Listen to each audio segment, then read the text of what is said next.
I pitched the show as Full Metal Jacket as told by David Sedaris. So that is kind of where that tone I love that. comes from. Yes. And I think we managed somehow to stay true to that. Definitely. Hi, gay. I'm PJ Brescia, they, them pronouns, your host of the BabyGay Podcast and the founder of the BabyGay community, celebrating the coming out process through storytelling, advocacy, and togetherness. I came out later in life and I knew nothing about queer culture. I'm still not an expert, so let's go on a journey of self-discovery together with amazing guests, diverse coming out stories, LGBTQI plus history, and everything in between. This is the BabyGay Podcast. Coming out looks good on you. Hello, everyone, and welcome back to the BabyGay Podcast. I'm your host, PJ Brescia, they, them pronouns, and we are here at the historic Black Cat in Silver Lake, California. And today we have a very special guest. We have the creator and co-showrunner of Netflix's upcoming series, Boots, Andy Parker. Hi. Hi. How So are great you? to be here. Thanks for joining us. I love it. This is, I feel like a full circle moment. We met in Atlanta Yes. at the NLGJA conference, Yeah. which was my first time. Have you ever been there before? No, first time. That was an incredible experience. Incredible. Yeah. Storytellers of all parts of the news and entertainment business coming together, sharing information. I will say, like, being there for the first time and not a traditional journalist, I felt kind of an imposter syndrome being there. You don't think of yourself as a journalist? Well, I'm getting to there. Like, it's like step by step. Like, we started the podcast in April and it's going really well. And I'm now being comfortable using that terminology even. Yeah. So at that conference, I was just so excited. I met so many incredible people and you were one of them. And we met before this screening of Boots. Right. So I kind of like met you out of context, didn't know your attachment to the project at that time. And then the next day we go to the premiere screening, early screening of the pilot. It was the first time we screened the pilot, and I got to be in the room to watch a group of strangers who had no connection to the show watch it in real time and just be in the room to see the energy. And as a creator, as a writer, when you are always so, you have no idea how it's going to be received. Yeah. This thing that you've been working on for so long, in this case, it's been 4.5 years to get this off the ground. So to be in the room, there's this sense of anticipation. You just don't know how it's going to go. And how do you think it went? It was unbelievable.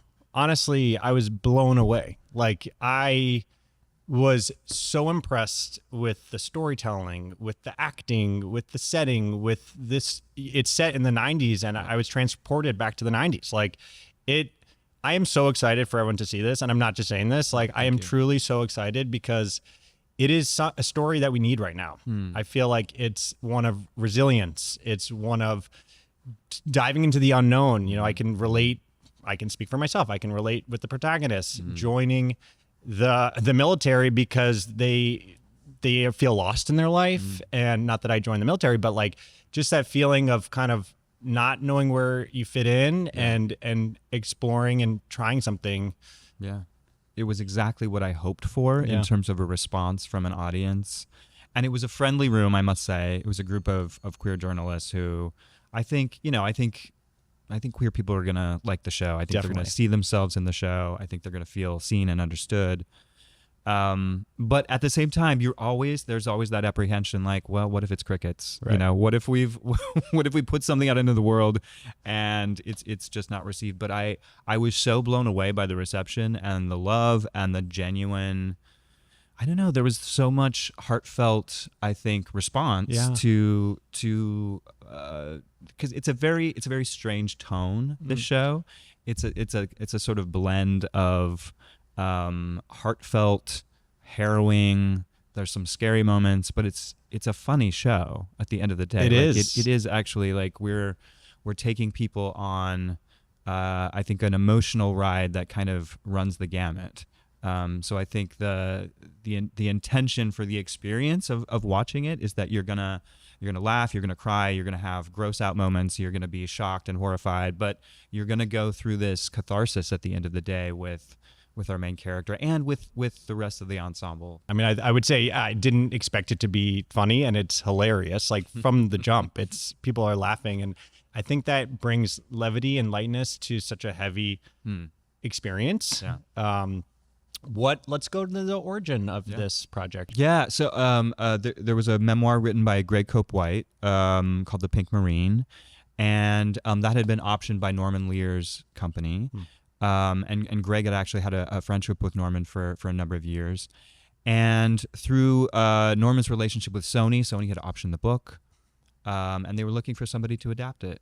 And they sent it to me. I had worked with some of those Sony folks in the past, and I just really responded to it. I connected to it. Like you, I never joined the military, but there was something about the story of this gay kid and Greg's life. He was going through this in the early 80s. I've set the show in 1990, but what he was experiencing as a closeted gay kid who was trying to figure himself out, who was trying to make it through the world safely, trying to find a place that would be hospitable to him, that resonated with me. And then the irony then that in looking for a place that was going to be hospitable, he joined perhaps the least hospitable place. He went in this other direction where he went right into the fire, essentially. But he followed his straight best friend into the Marines, and that became the jumping off point for me for telling the story that became the show. And the show is a departure from the book, for sure. It's I think we used the book as this inspiration, but it was important to me, and that's something I talked with Greg a lot about, that we weren't going to tell his life story, that I was going to need the creative freedom to tell a new story, and create an ensemble around this gay kid joining this he's our fish out of water into this crazy world. But I think what resonated with me personally is that I remember being a closeted gay kid in Glendale, Arizona in the 90s, and needing to find a way to escape that shame, escape that feeling that I didn't want to be gay. I grew up in a pretty traditional and conservative religious home. It was a loving home, and I certainly don't want to misrepresent that, but it came with a lot of expectations about what it was going to mean to be a man, and a godly man at that. And that certainly didn't involve being gay. So I knew that this was going to be a problem, and I was going to have to figure out a way to get around that, or to escape it, or to deny it. And one of the ways that my teenage brain thought of doing that was to go off and join the military, specifically the Marines. I think the Marine advertising was so effective, especially back then. Those are some pretty iconic, and we use one in the show. There's this iconic commercial. Do you remember the the chessboard with this evil queen, which is so gay? Yeah. I mean, the ad itself is ridiculously gay. So I don't know if they were actually actively trying to recruit little gay boys to come join the Marines, but it is, you look back on it now, it is so campy, so over the top. Of course, that was going to appeal to my sensibility, right? But what he was also promising is that you were going to be transformed. And in the ad, he gets struck by lightning, and he becomes this warrior.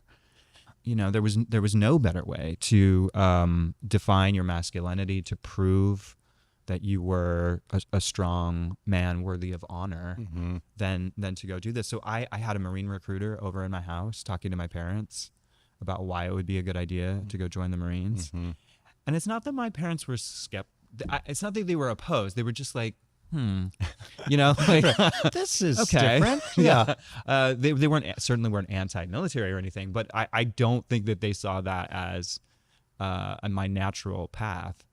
And at some point, I think some deeper inner voice, some inner wisdom in me realized that continuing to just run away, to go towards something for the purpose of denying yourself really probably was not the right way to live your life. Yeah. I certainly didn't have that as a conscious thought, but looking back on it now, I'm sure that was happening. So I chose not to do that. I went to college instead. I never joined the Marines. But when I got a hold of Greg's book, it was like, oh, this was the road not taken. Like, what would I have done in boot camp? How would I have interacted with these other guys? What would it have been like for me to be screamed at by a DI? And what would it have been like for me to continue to hide in a place like that, where the stakes of hiding are quite high? Now, in our show, when I was thinking about this, it was under Don't Ask, Don't Tell, which came in 93. But our show set in 1990. It's pre Don't Ask, Don't Tell. It's just plain illegal to be gay in the military. So for the character in our show, the stakes are quite high. He needs, in order to make the Marines a success for himself, the Marines are offering what they seem to be offering me at the time, which was like this sense of honor and belonging and acceptance and purpose in a way. The trade-off, and what was so poignant for me in reading Greg's book and what I wanted to explore in the show, was like, well, what is the cost? What's the cost of seeking those things if you can't actually be who you are? And so for me, that led to the very first thing I pitched when I talked about this show was, well, if he's going to have to hide himself, if he's going to have to bury that essential light, that truth, that sense of humor and perspective on the world, we need to see that. We need to see that part of him. That needs to be personified as a character with his own point of view, his own will. And because Cameron makes this decision that's in opposition to that essential truth, they're gonna have a conflict, and that's gonna extend through the whole season. I pitched the show as Full Metal Jacket as told by David Sedaris, so that is kind of where that tone, I love that, comes from. Yes, and I think we managed somehow to stay true to that. Definitely. Well, firstly, for folks that don't know about Don't Ask, Don't Tell, I kind of want to highlight the significance of that. I didn't know the exact date. So it was 93. Yeah. So pre-93, it was illegal to be openly out in the military, and they could just kick you out. The military could and did ask you to disclose when you were being recruited if you were homosexual or had engaged in homosexual activity.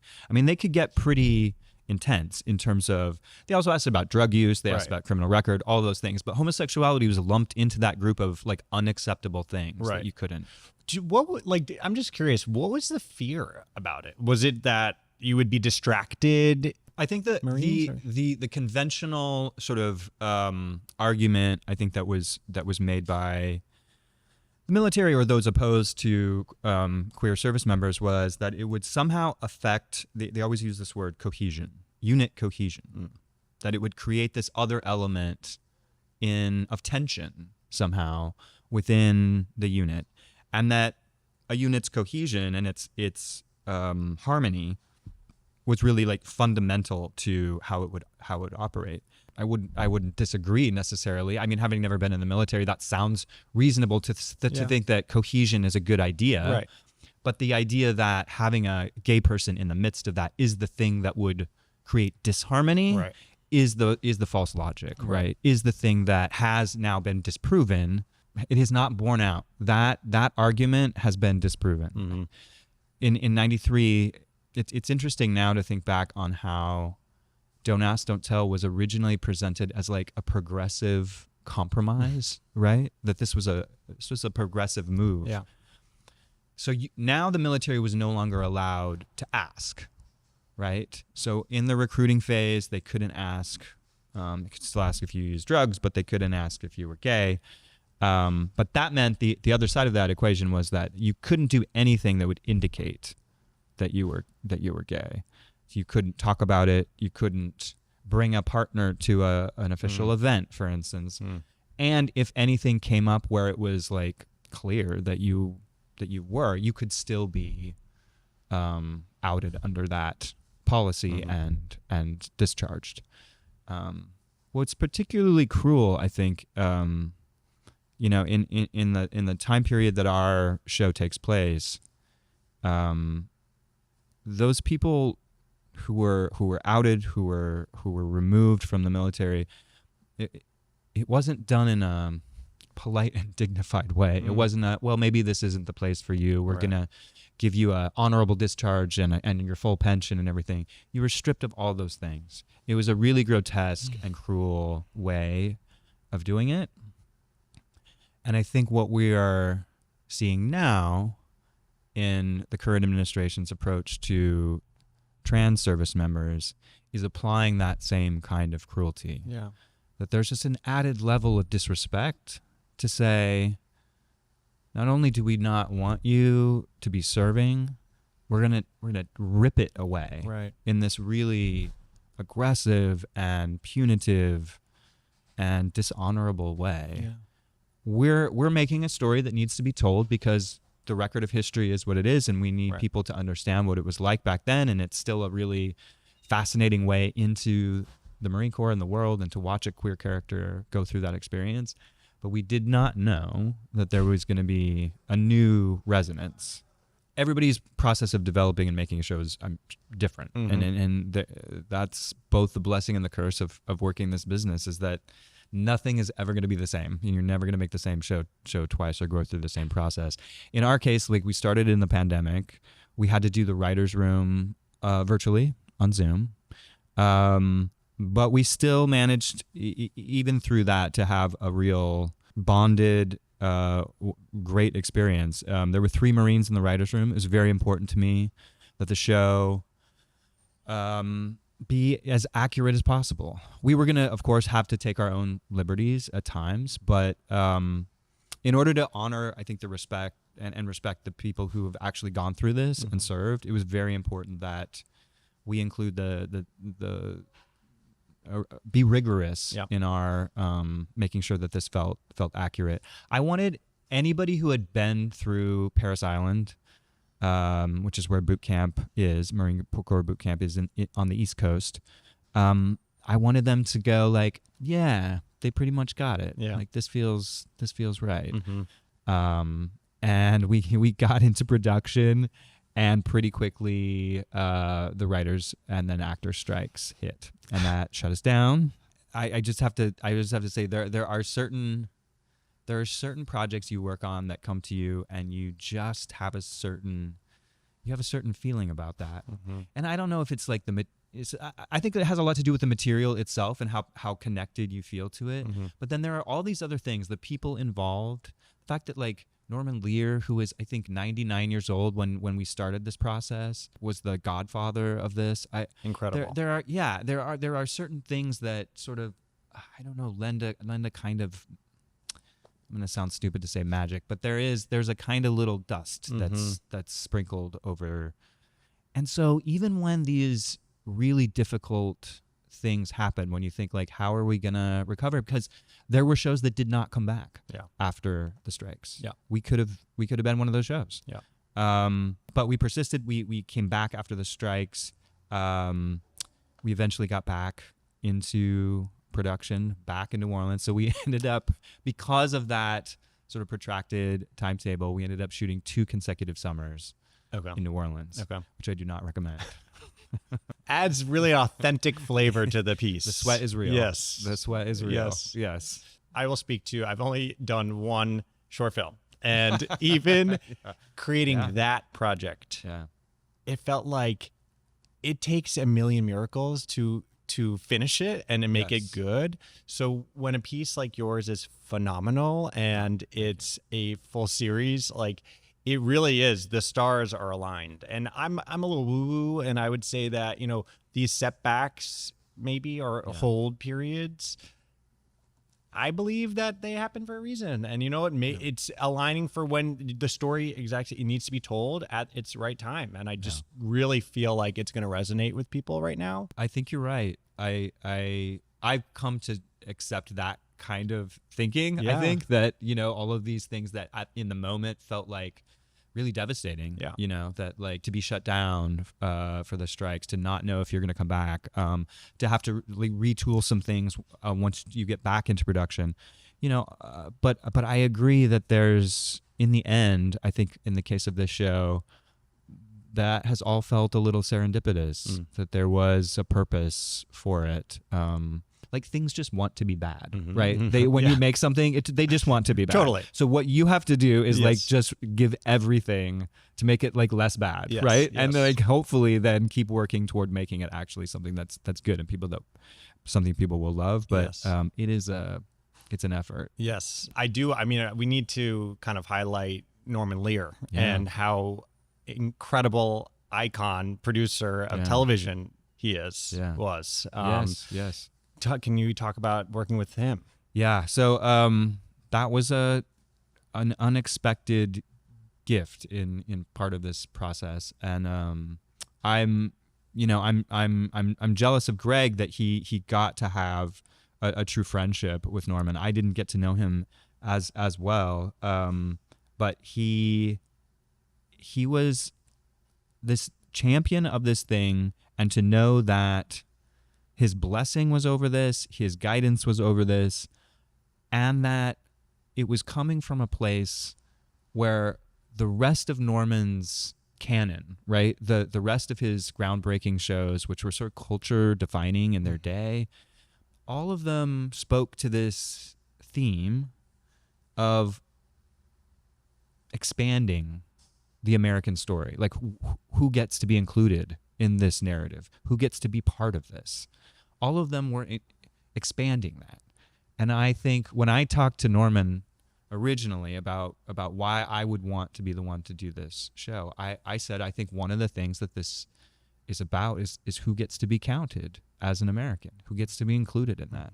That for him was the reason to do this. That felt, and at the time, I don't think any of us really knew how that was gonna feel 5 years later, because I think we're in the midst of a debate about that story. Yeah. Who gets to be included in that story? Yeah. Should that narrative be contracted instead of expanded? So I do think, to your point maybe about timing being providential or whatever, that it's arriving at a certain moment to enter that conversation in an interesting way. It's really needed now. It's needed for those folks who want to serve this country that's so incredible, but then it's actively being taken from them. Like it doesn't fully, I can't grasp it. I truly can't. So I just really feel like the timing is perfect for your piece. Yeah. I one of the things that it will be interesting once the show comes out to hear the dialogue around, because I think there will be different perspectives on this about, this is not pro-military propaganda. It's also not anti-military propaganda. But what I think the show does is put a human face.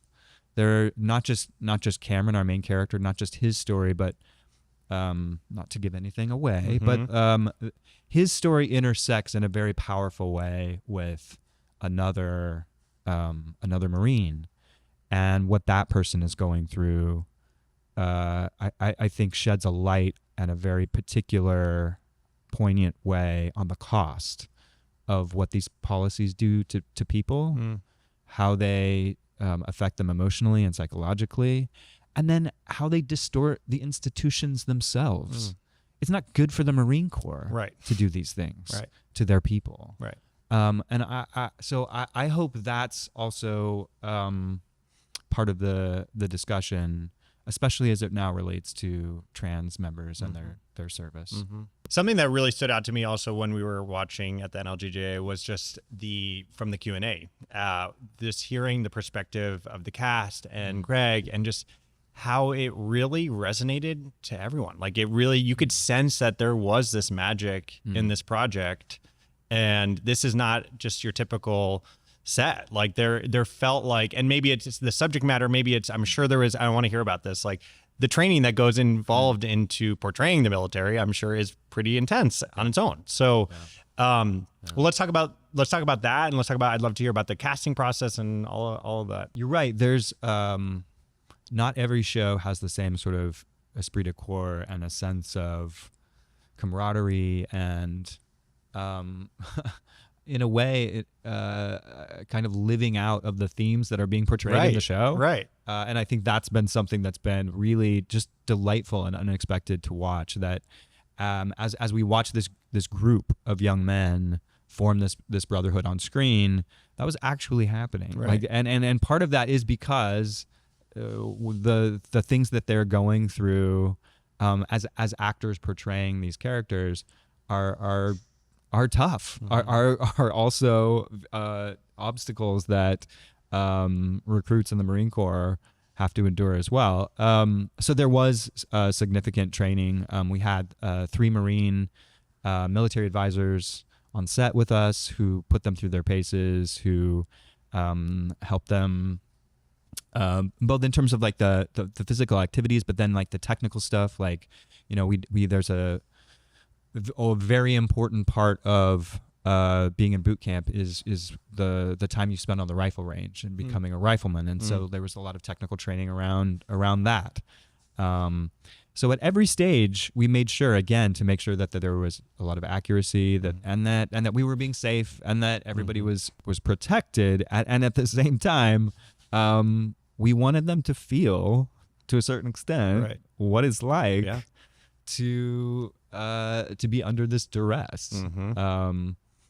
It's interesting too, because we were talking about tone earlier, and when you watch the show, we're at boot camp and it's tough and it's grueling and but we're playing like Queen over it. You know what I mean? Like there's a certain tone that's happening there.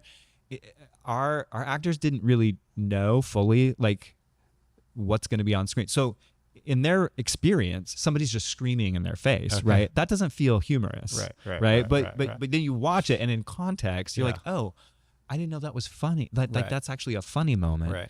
I think the experience though of shooting it was not quite as humorous. Right. Yeah.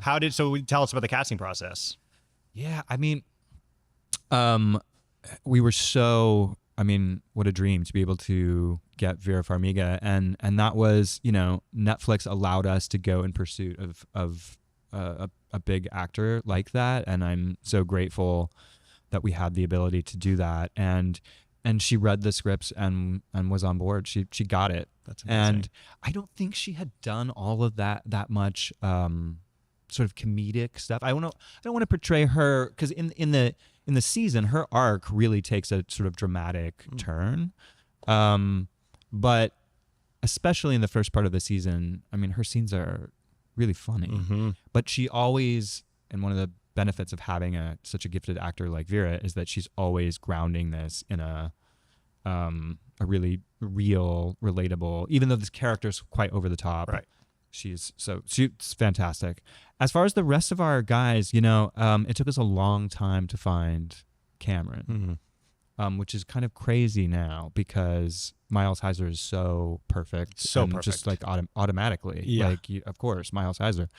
It's an interesting experience for somebody who, when you write something and then you hear somebody else perform it back to you, and it's better than what you wrote because they are bringing their gift to elevate it. That's what it felt like to hear from Miles. And so they said you should have seen the look on your face when Miles was reading, because I was just beaming, right? Because here finally was Cameron. Yeah. Like he was fully there. And then, it was a matter of his relationship with his straight best friend, Ray, portrayed beautifully by Liam O, was a really important person to cast, because that chemistry between the two of them was essential. Yeah. We had to believe that they were best friends. And I have to say, and maybe you can think of something, but I had not seen, anytime there's like a straight guy and a gay guy who are friends, there's always this like subtext that the gay guy's actually secretly pining for the straight guy. Yeah. None of that. None of that is in this. Like that is so boring and so old, and I just didn't want any of that in this. They're just they just love each other as brothers, and they're each other's ride or die, and we get it instantly. So in order to be able to make sure that was crystal clear and so believable on screen, it was so important to find that chemistry. And Liam, this is kind of like his first thing. Isn't that crazy? Wow. And you would never know that. It's like he's been acting forever. Yeah. And he just fit in with Miles in this way that their comfort together, their delight in each other. Yeah. I think you really feel that. Definitely. Yeah. Also, like the trail, like the trailer is phenomenal. Like I am just so excited for this project. Oh, thank you. It's so amazing that we got to use this. We recorded this cover of George Michael's Freedom, which is incredible, and I'm so grateful we got to do that. So the fact that all came together was amazing. So that was with the San Diego Yes. Gay Men's Choir. It was like a section of the group, Okay. and not the full. It might be like a yeah. But we got to do the cover, which was, I mean, that song is sort of perfect for iconic for what this is. Perfect. Yeah. I don't know. Like it really transformed me. I'm not just saying this. Just watching this show, I felt like I was there. I felt like I was their age. I kind of went back in time, and I could just really see myself in this whole. How would you have done in Marine Corps boot camp? You know, interesting, because at that era of my life, I was running for myself. My biggest, I was closeted. My biggest anxiety was, are people saying that I'm gay? Yeah. And I was throwing myself in swimming. So swimming was my sport. I happened to be a good swimmer, and all I did was swim. And I hated it. So there was elements of it for me that, I was forced to by my parents. I had to do this. I was good at this, so I was excelling at that. So keep pushing me toward, and that's what I was going to go to college for, which did not happen. But it was, my whole life was swimming, and I don't know, like it was only for like these few folks that in my swim network that I could kind of be my authentic self with and find this like brotherhood, personhood with. And so I don't know, like it evoked that time for me. But you didn't actually like the experience of I swimming. hated swimming. Hated it. That's so funny. Hated it. And it was so. But what was swimming giving you? Because like that's a tension that's we explore in the show. It's like Cameron's getting something even though he hates this other thing. Right. Like what were you getting out of it? I was getting notoriety. I was getting awards. I was getting I think for me, I could place myself. Let's focus on how good I am at this, and not about the fact that I am struggling with my identity and felt like I had I felt not accepted. Like ultimately I knew that I was not like the other peers of mine, and that was something I really struggled with my entire life. And that's a very common, I mean, I resonate with that. That's like the best little boy in the world. Yeah, exactly. Thing that a lot of us do to compensate for, it's the sleight of hand. Yeah. The look over here. Yeah. Look how amazing I am over here. Don't highlight the fact that I'm queer. Well, I want to explore more about your story and your coming out experience. Speaking of the best little boy in the world. Right. Exactly. I mean, like as I referred to earlier, I grew up in a very conservative religious home, and so spirituality and religion that was a very big part of my formation as a person and my worldview, and I inherited a lot of that from the culture that I was being steeped in, and some of those values I think are wonderful. I think there are and were really positive things that I also gained from that, and at the same time, knowing that there is something about you that is inherently wrong, shameful, whatever.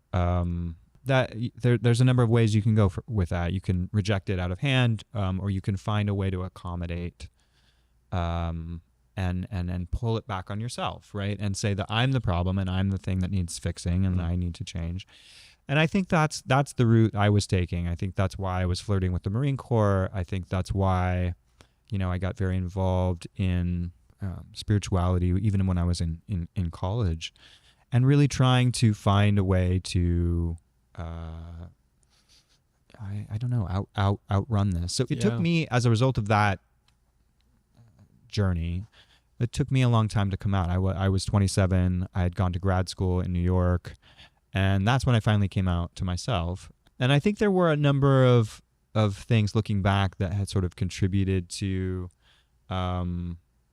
how it wasn't for me a question of like, am I gay? Like, of course I knew that when I was like 10 years old. Like I had solved that for myself. I think the question of was accepting that and doing that without any sense of like, oh, I'm accepting this as something that I now need to, convert or change or so when I was in my late 20s, I remember at the time, and I was in film school, I stumbled on this blog that was written by a Mormon kid or young man, and it was all about a real sense of like strict morality and the sort of rules that went around that. And he was writing this blog about how he was a practicing Mormon who was also gay. And for him, that was like not a contradiction. He had somehow in himself resolved the contradiction. Right. And I was so blown away by how he had managed that alchemy, that magic. Yeah. And it made me start to realize that like, even if I don't want to jettison or give up yet this sense of my own spiritual beliefs, I might still be able to acknowledge what's true about myself at the same time. I really thought it was binary. It was one or the other. Yeah. And that really started to change my thinking. And I think that is probably the thing that allowed me to sort of tip over and finally take a breath and feel the release and relief of acknowledging that no, these things are true. My sort of spiritual journey has evolved since then, and I don't really practice the faith that I was brought up in, but that struggle, reconcile the things that are really important to you with what you know to be true about yourself. I think that's why I became a writer who's obsessed with transformation and stories about people becoming themselves. That process is harrowing and hard and risky. And I was very lucky in the sense that I had a family who accepted me and my sort of worst fears of what was going to happen. I know that that's not the case for a lot of people, and that there's real stigma and real stakes for a lot of people when they come out. Yeah. So that was sort of one phase, and I don't know if this is true for you, but for me, acknowledging this to yourself and even then starting to come out to friends and family, that's one step. But for me, and I think this partly came from a habit or an intention for so much of my life of trying to hide, of trying to pass, of trying to make sure nobody's suspecting, right? Even though I'm sure they all did, but right. I probably wasn't doing a very good job of it. That kind of thinking stigmatizes other gay people who don't present in the way that you want to present, and it creates a tension and a sense of separation with other members of your own community. So then there's that boundary that has to be crossed then when you say, oh, I'm one of them. Right. They're like me. I'm like them. Yeah. And for me, there was a film that was really, really, really important. It's a documentary called We Were Here. I recommend it so highly to everybody, but it's about the AIDS crisis, specifically in San Francisco, and what was going on there in the late 80s and early 90s. And the men who were victims, but also interviews survivors. It also interviews our lesbian sisters who took care of us during this time. And yeah, it's gonna make me emotional to talk about it. But it was the first time that I watched it and I said, "Oh, these are my people. Right. They're not people who are different from me in the sense that I somehow need to separate myself from that, or it was the first time I really had a sense of such deep solidarity with the gay community, with our history, which I was ignorant of. Same. And what this struggle has meant to so many people, the people who have made it possible for me and you to now be on a podcast, just openly talking about our experiences, to make a show on the world's largest platform that has a queer character at the center of it. All of those things are built by these people and their stories and their courage and their tragedies and their triumphs. And that humbled me.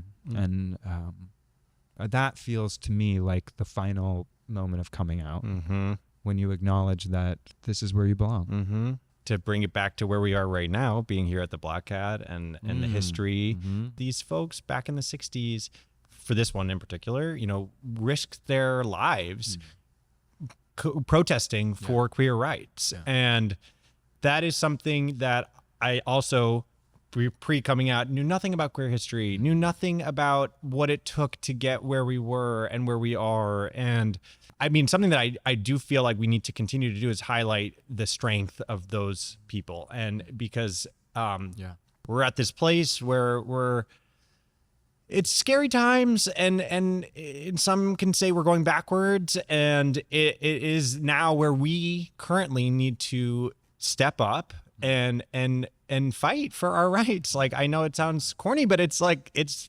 true. And so that's kind of something we're doing with our LA Queer Coalition, and kind of unifying the queer community of Los Angeles to uplift those who are being specifically targeted. So, last week we just had an event, and it was a anti-ICE, know your rights allyship for the immigrant community.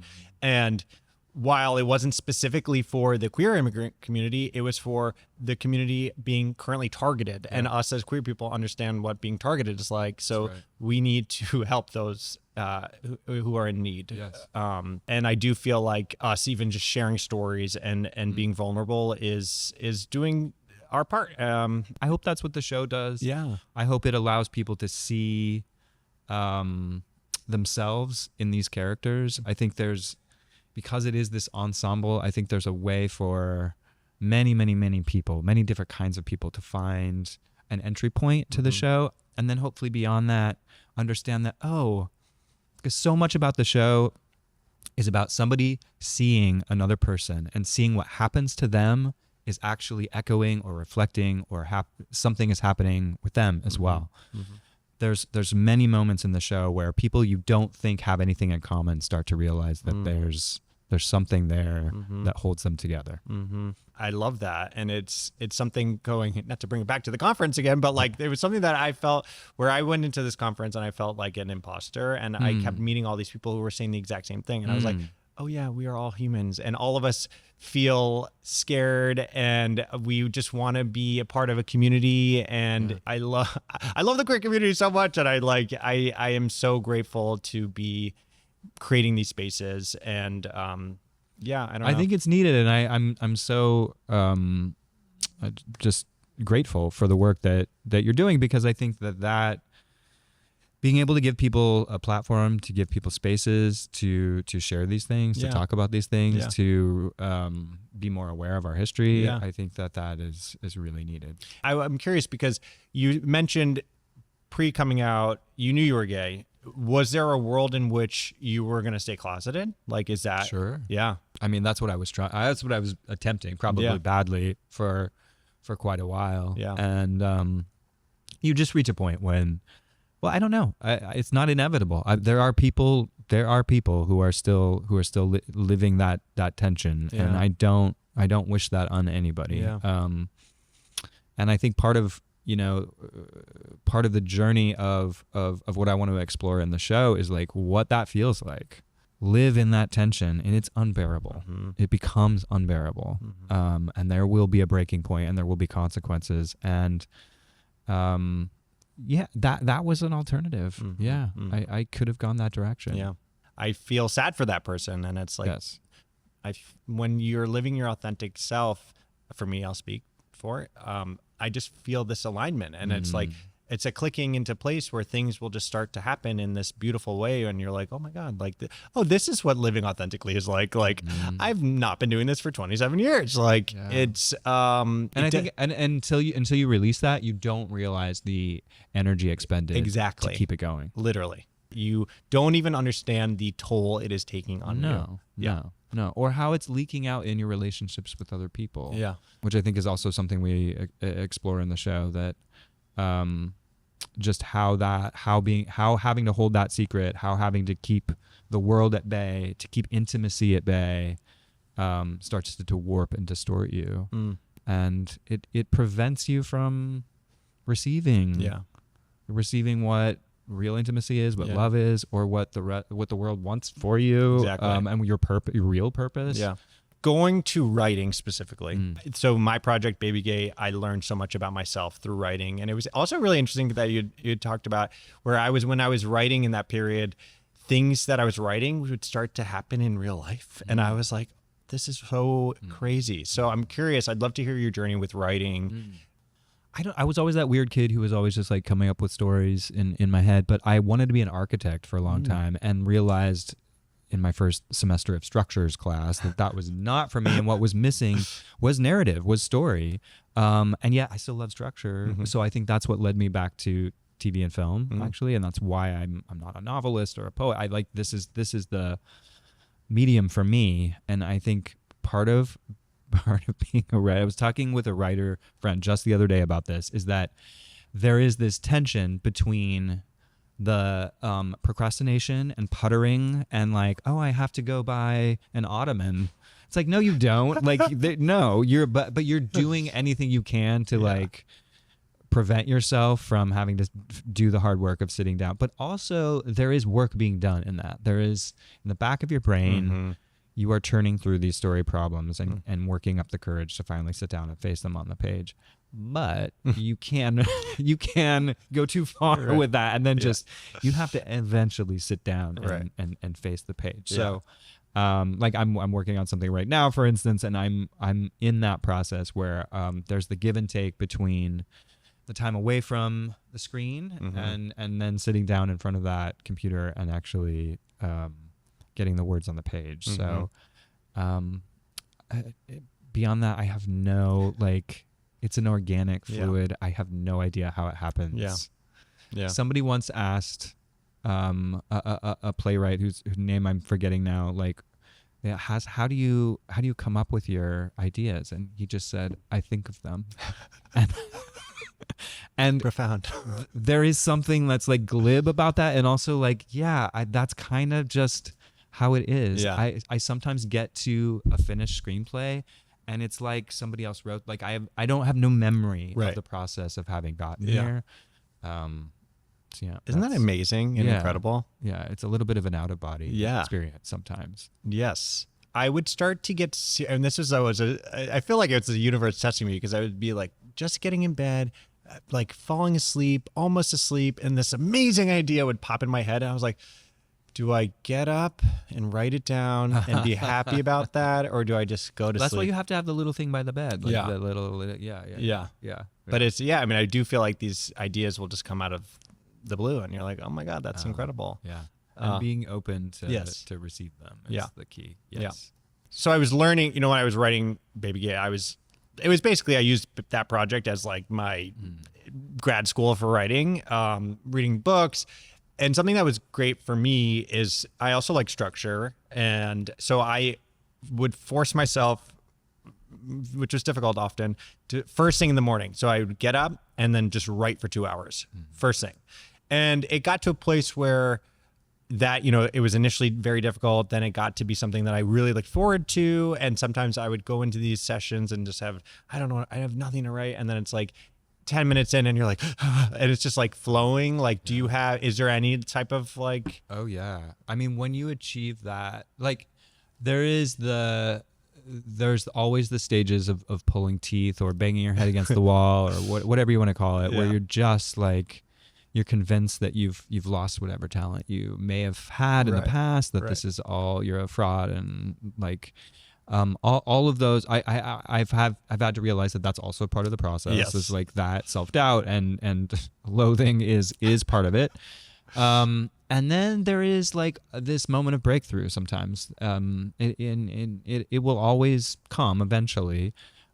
Where you do feel like you're taking dictation, and sometimes it's very fleeting. It doesn't last for a long time. But when that happens, you look up and 4 hours have gone by, and you've just been in that zone, and that's wonderful. Yeah.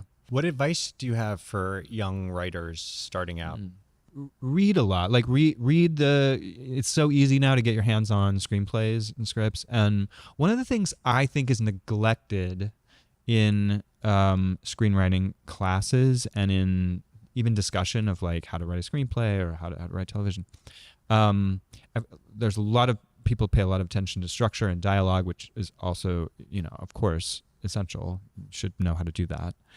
But also like the way you are communicating on the page, the stage descriptions themselves, the way a scene flows, the way that you're commenting on how a character is feeling or acting, or the movement, or all of that is so important for the read. And for, I think, as somebody who hires writers, as somebody who is, when I am reading people to work on my show, are they in command of language that is making me feel like this person gets it. This person knows how to craft a phrase.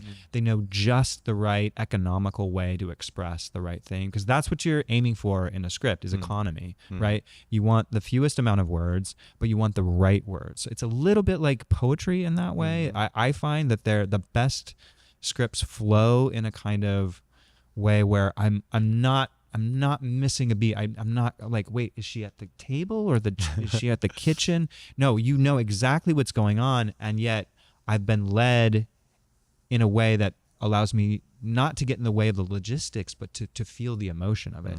That's when you know that you're doing this right, is when you can approach something and it's not just, she walks to the table. You're like, there's a way to do this that is elegant. And I think people need to read more of the people who do that well and absorb it, feel it. Like, what does it feel like to read a script that flows so well? I think that's something people need to learn from. Yeah. So we are on our final section. We're going to do rapid fire questions. Great. Here we go. First TV show you were obsessed with as a kid? Star Trek: The Next Generation. I know. Favorite writing location? My house. Yeah. Dream writer's room you'd want a seat in? Like on a show. Yeah.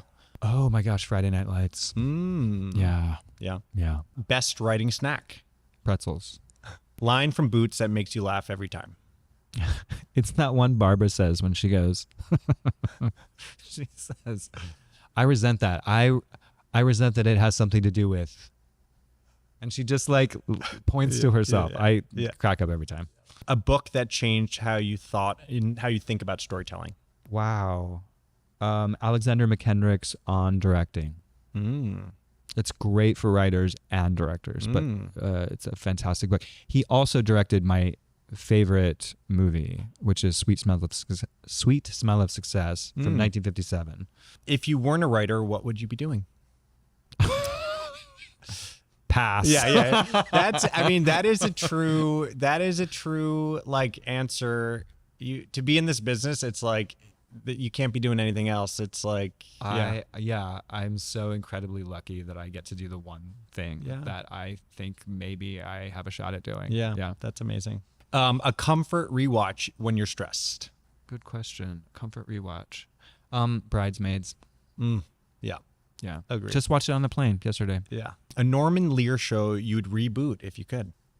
I would not presume. I would want somebody else to do what is the new All in the Family now? Like what does that look like in 2025? I mean, I think you should do it. But one word to describe Boots. Transformation. And a piece of advice you would give your baby gay self. You know the truth. Trust yourself. It's true. Yeah. Well, Andy, this was incredible. Thank you. Thank you so much. Really, really special. Thank you for being here. I'm so excited for everyone to see Boots. It's already a massive success. Like I feel it. I see it. It's happening. Thank you. And yeah, I'm honored to have been a part of that first screening. So well, this was a delight. Thank you. Thank you so much. Great. And people should check out Boots on Boots Netflix. October 9th. Yep. It'll be on Netflix. On Netflix. And remember, baby gays, coming out looks good on you.